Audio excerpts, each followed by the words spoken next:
In 1926, engineers and construction workers congratulated themselves on the completion of the St Francis Dam.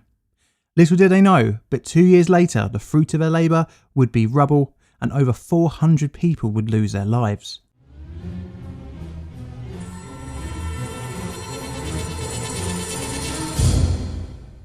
Dam disasters are intriguing as the vast structures seem indestructible as they hold back mind-blowing quantities of water. However, as we have seen many times before on this channel, engineers can and have got it wrong and the results can be catastrophic. Today we're looking at the St Francis Dam and I'm going to rate it here 8 on the patented plainly difficult disaster scale.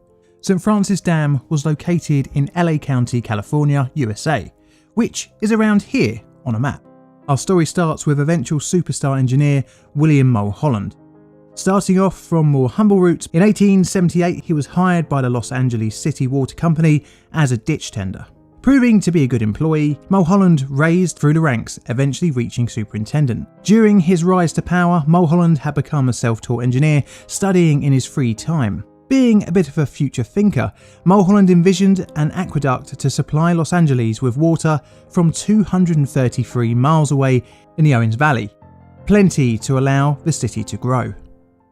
Taken on as chief engineer, he oversaw the project during his construction between 1908 and 1913. The successful completion of the project, which at the time was the largest of its type, brought fame to Mulholland's door. Although clearly brilliant, Mulholland had the ability to improvise on the spot, which is why the aqueduct was built in a relatively short period of time, but sometimes this would come at the cost of shortcuts. He also had an eye for saving money, which is good for budgets, but not good for redundancy in design. To save money, his own staff performed all their own engineering calculations, without any external review. Although frugal, and ultimately okay on the aqueduct, when it comes to dam design and construction, cut corners can cause, well, we'll find out later. By the 1920s, the demand for water in Los Angeles had outstripped Mulholland's aqueduct, reaching a population close to 1 million. Unfortunately, the rise in population ran in parallel with a drought in the region. You see, the area was subject to below normal rainfall, 2 out of every 3 years, as quoted by Mulholland himself, and as such, rainfall was very boom or bust, leading to the idea of creating a large reservoir to store up rain from the good years to help the city through the bad. Mulholland proposed an ambitious plan to increase the reservoir capacity around the city, near his aqueduct's terminus. The project would involve modifying existing waterworks and constructing 7 entirely new dams, the largest of which would be the St Francis. The new dam would store 30,000 acre-feet of water, roughly the amount consumed by city residents in 1922. Surveys for the location for the new dam began in 1922, eventually the site was settled upon and initial clearing works began. Strangely, but understandably, the initial building works went on with little fanfare, but this was because Mulholland had been burnt before. During the aqueduct construction, sabotage cost the project money as disgruntled locals and landowners sought to cause trouble. By July 1st, 1924, preliminary clearing works had been completed and main construction works would begin around 6 weeks later. But first we need to look at the design of this shiny new to be built dam. The basic design was actually copied from the Mulholland Dam built a year before by, you guessed it, Mulholland, designed by Edgar A. Bailey. This would be the second dam constructed of concrete by the Los Angeles Department of Water and Power. Chief Engineer W.W. Holbert supervised the transfer of the design from the Mulholland location to the St Francis location. The main changes were adjustments to fit the new setting of the St Francis area. As such, Bill Mulholland didn't manage the project on the micro level like he had on other designs before. This was exacerbated by him being distracted by the concept of a Colorado River aqueduct. Before the designs of both dams, the engineering team studied a number of recent concrete dams such as the Arrow Rock Dam in Idaho and the Elephant Butte Dam in New Mexico. A storage capacity of 32,000 acre-feet and an elevation of 1,825 feet above sea level was envisioned in 1924 after initial survey work. The height of the dam was increased by 10 feet to allow a water capacity of 38,000 acre-feet in 1925. The increased size necessitated the construction of a 588-foot long dike along the top of the ridge next to the western abutment. This was not in the original design, As such, the foundations were not widened for the extra height. The design incorporated a curved plan laid out on a radius of 500 feet, with a distinctive series of 5-foot high vertical steps on a downstream face of the main dam. Each step was unique in its width and was a simple solution to building a complex curve. The dam didn't have a provision for groutable contraction joints, however. A concrete batch plant was built in the canyon of the dam, and local aggregate was incorporated with around 1 barrel of Portland cement per cubic yard of concrete. When the concrete was poured, little thought was given to contractions due to heat given off whilst curing. This, combined with the oversight for contraction joints, left the dam inflexible and potentially unstable.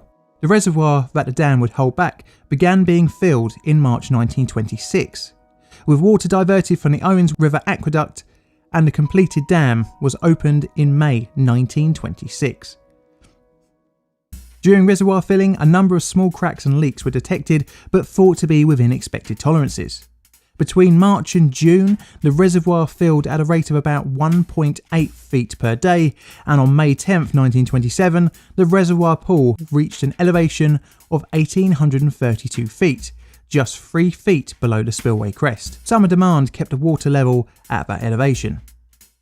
During the winter months between 1927 and 1928, the reservoir was allowed to fill up to just 3 inches below the spillway. By around February, all of LA's reservoirs were beginning to fill up, and on the 7th of March, aqueduct water was no longer diverted to the reservoir. Damkeeper Tony Harnischweger alerted the company on the morning of the 12th to dirty water cascading down the slope below the dam's right abutment. The presence of dirty water can give an indication of foundation erosion. Because the reservoir was at maximum fill and new cracks in the concrete were discovered over the previous week, Mulholland and Harvey Van Norman arrived to investigate the dirty water and the dam as a whole. Arriving at 11 a.m, the two men began to investigate the instability of the structure. The cause of the dirty water was seen to be clear water mixing with loose dirt from a newly constructed road. Although alarming, it was seen as a problem that could be rectified later on. The rest of the structure was inspected and given a seal of approval. Well, how wrong they would be just 12 hours later. Around 8 p.m, employees from one of the nearby powerhouses witnessed a 12-inch wide crack on a nearby road upstream from the dam, hinting towards the land around the dam beginning to shift. Ace Hopewell, Powerhouse No. 1's carpenter, was riding his motorcycle along the road nearby, passing the crest of the dam around 11:50 p.m. He pulled up his bike and sidecar around a mile up from the dam to have a cigarette and to investigate a loud crashing sound. The Southern California Edison Company experienced a loss of power at 11:57 p.m. on their 70 kilovolt Boral power line that ran near the dam's left abutment, extending eastwards to Palmdale. The shorting out the power line hints at a large-scale landslide that enveloped the dam's entire left abutment, starting off the disaster. In the closing minutes of the 12th and the opening of the 13th of March 1928, the dam experienced a catastrophic failure. Within minutes, the majority of the dam had disappeared, leaving only a central section standing like an island. The flow of water was monumentous, forming a 140 feet high flood wave, washing away a large chunk of the wrecked dam, as 12.4 billion gallons of water surged down. The wave, travelling at around 18 miles per hour, destroyed Powerhouse No. 2, drowning nearly all the workers and their families who lived nearby. The floodwater overflowed the Santa Clarita River's banks, flooding present-day Valencia and Newhall. By 1 a.m, the entire Santa Clarita Valley was plunged into darkness. A temporary construction camp set up by Edison Company was washed away, killing at least 84. The flood damaged the towns of Fillmore, Bardstown and Santa Paula, eventually emptying bodies and debris into the Pacific Ocean 54 miles downstream. The floodwater was thought to have killed at least 431 people, although this number doesn't count migrant workers, casual labourers and illegal immigrants, all of whom would have had no record of being in the region. Many dead were never found or identified, including dam keeper Tony Harnischweger, although his wife's body was found near the dam, suggesting that a late night inspection was being undertaken, potentially due to the landslide sounds heard by Ace Hopewell. So how did such an impressive structure fail so catastrophically? There was, and there still is, differing theories on the failure. It is thought that the failure started with the left east abutment suffering a landslide. The left failed side was then swept in front of the dam, leaving debris as evidence of the likely side of first failure. A committee appointed by the Los Angeles City Council set about working on an official report into the failure. The key failure was placed at defective foundations, and the report essentially said the dam was well designed but poorly executed. With an error in judgment about the suitability of the area's geology as a stable foundation for the dam. The investigation, though, claimed it was the right western abutment that had failed first, owing to cracks discovered leading up to the disaster, but more modern analyses have speculated differently. Two alternate reports by Bailey Willis and Carl E. Grunsky support the left eastern side failure theory. They also focused into a phenomenon called hydrostatic uplift. This is where water seeps under a dam and causes an upward force on the dam, reducing its effective weight. Although known at the time, the phenomenon was not properly understood, and the St. Francis Dam didn't take this into account, meaning that hydrostatic uplift mixed with an unstable land from historic landslips caused the failure at St. Francis.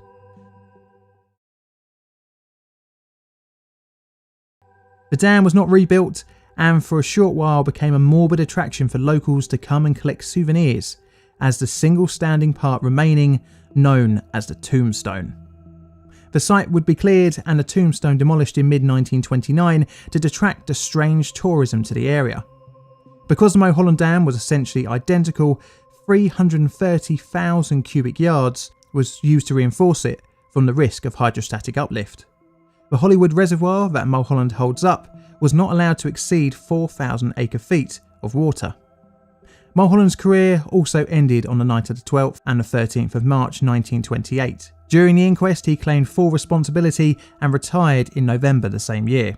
No criminal charges were brought against the designers, with the inquest finding no evidence of criminal act or intent.